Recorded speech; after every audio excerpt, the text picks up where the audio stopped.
Good morning, everyone. It's Joker, and today we are back with another slime video. And today I just kind of wanted to talk about something that was talked about in the developer live stream for the 3.5 Annie Part 2, but I just haven't had time to make a video on it.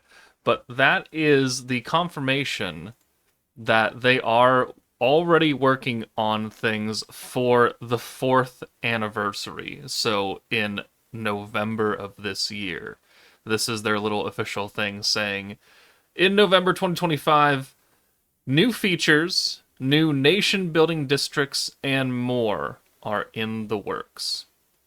And we know that 11 of 2025 is the actual full on anniversary because if we look back at Divine General, that is the end of October, like the last 3 days of October, and then most of November. So the fourth anniversary is going to bring new and interesting things, which most of the time half annies and full annies try and bring at least something interesting.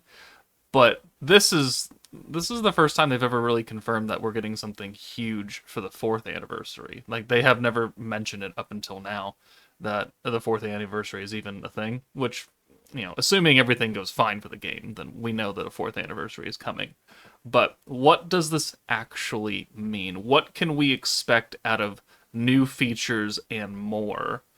Well, I don't know. That's kind of what we're here just to kind of discuss. First off, they did name new nation building districts, which does make some sense because if we go to the world map, there is just an existing blank spot over here, scheduled for future release. We have all of these done right now. The newest one is the Crystal District that gives us access to the super evolution of gear. But they have confirmed that we're getting another one, which is probably this thing over here. As for what is coming, I don't know. Like we don't have any new content for the the anime until February of next year when the movie comes out. And then the next season isn't until the year after that or something. So we'd have to be pulling a new building area from something that already exists in game. And honestly, it's really easy to try and kind of assume that it's going to be a labyrinth.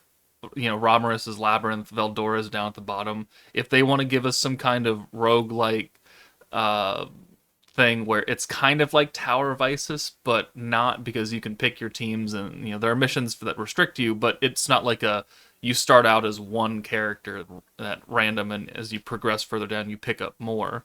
Like they don't have that in this game, and I know a lot of games do have that kind of similar gameplay feature. Some games are entirely built around roguelites, so it would make sense if on top of the new nation building district, like you could build things along the way that would help you in your trial to get through the labyrinth. Like that could be pretty interesting alongside actually having new content, a new challenging thing that's permanently available to try and get to the bottom that they could either drop all at once or they could slowly update as time goes on, and then the final fight would be at the bottom floor versus a ridiculously stupid strong Veldora.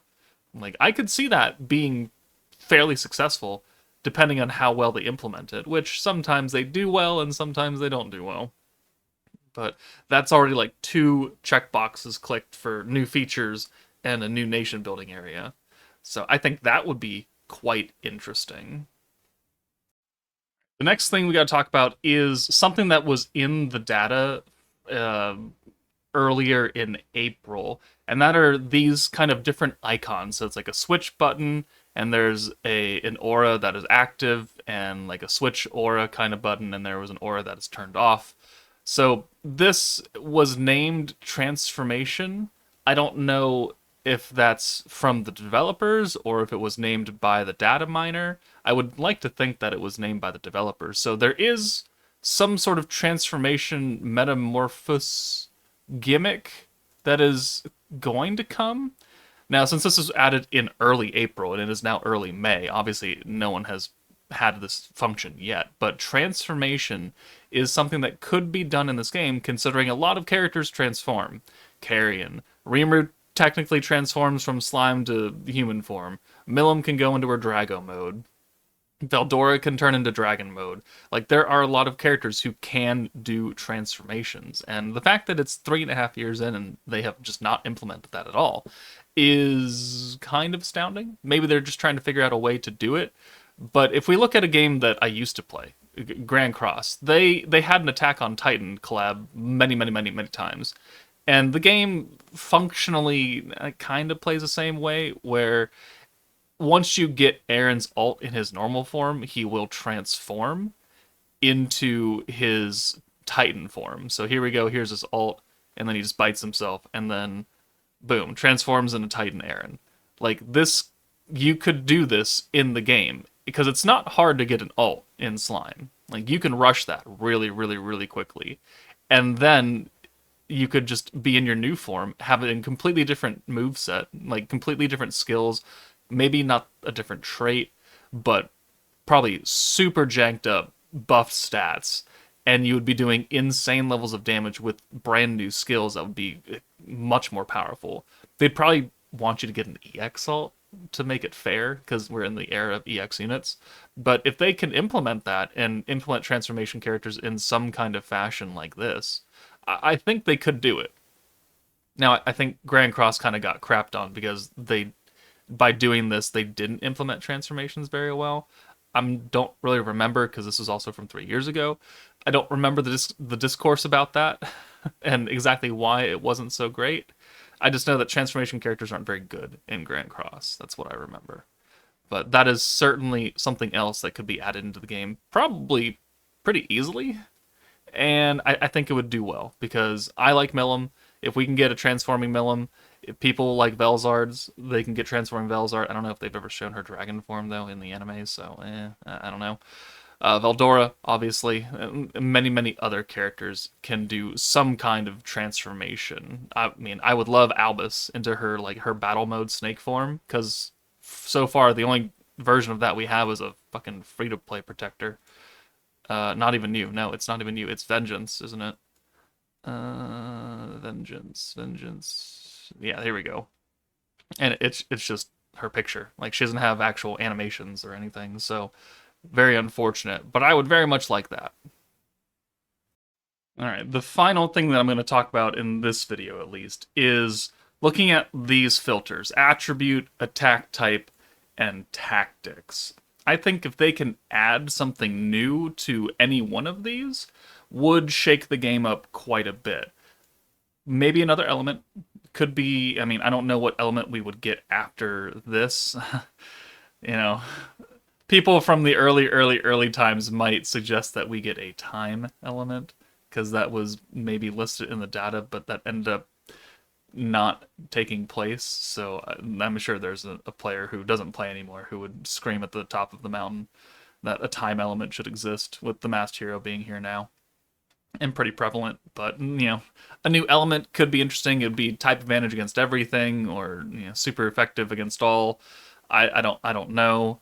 A new attack type, physical, magic, and then some other third tier, maybe something. And then more importantly, probably more than any of these, would be a new tactics type. Because currently we are locked into a speed meta, which is burst damage. We have a defense team, which could be any color orb, and we have a charge team, which is we've done it with all three colors now. But introducing new tactics type and introducing a new orb color would be pretty huge. Maybe a bit too huge for one single update, because that would pretty much flip the entire game on its head. If we had a fourth color orb, because, maybe, well, fifth color, because the rainbow orbs do exist, but they're very special orbs. But I'm talking like a team doesn't use greens, oranges, or blues. It uses some other kind of color. I don't know, yellows or dark blood reds. Something along the lines of edginess, maybe. I don't know. Black orbs. But if they want to introduce a new orb color with a new gimmick, a new gauge, a new something, maybe a new orb color will affect the transformation gauge. Hey, that's a thought. I literally just came up with that on the spot right here. You had to collect so many black orbs before you could transform, or so many white orbs until you can transform, and then that does that. They would kind of still be relegated to a special type of orb, but still, it would change the game up, because having only 3 colors does make the game feel a bit stale at times, because you're locked into certain types of teams and what works best on what color. We know that burst blue teams, like speed blue teams, generally don't work that well. I mean, they kind of did okay with Tournament Stalwart, but it's still not that great. We know that green and orange teams are the kings of burst damage. Meanwhile, stacking, like blue and green, blue is the king of stacking. Green sometimes, and orange we only have one team that can do that, and that's the Free Ring collab, and they're never coming back. So they've proven they can do it. It's just kind of gimmicky right now.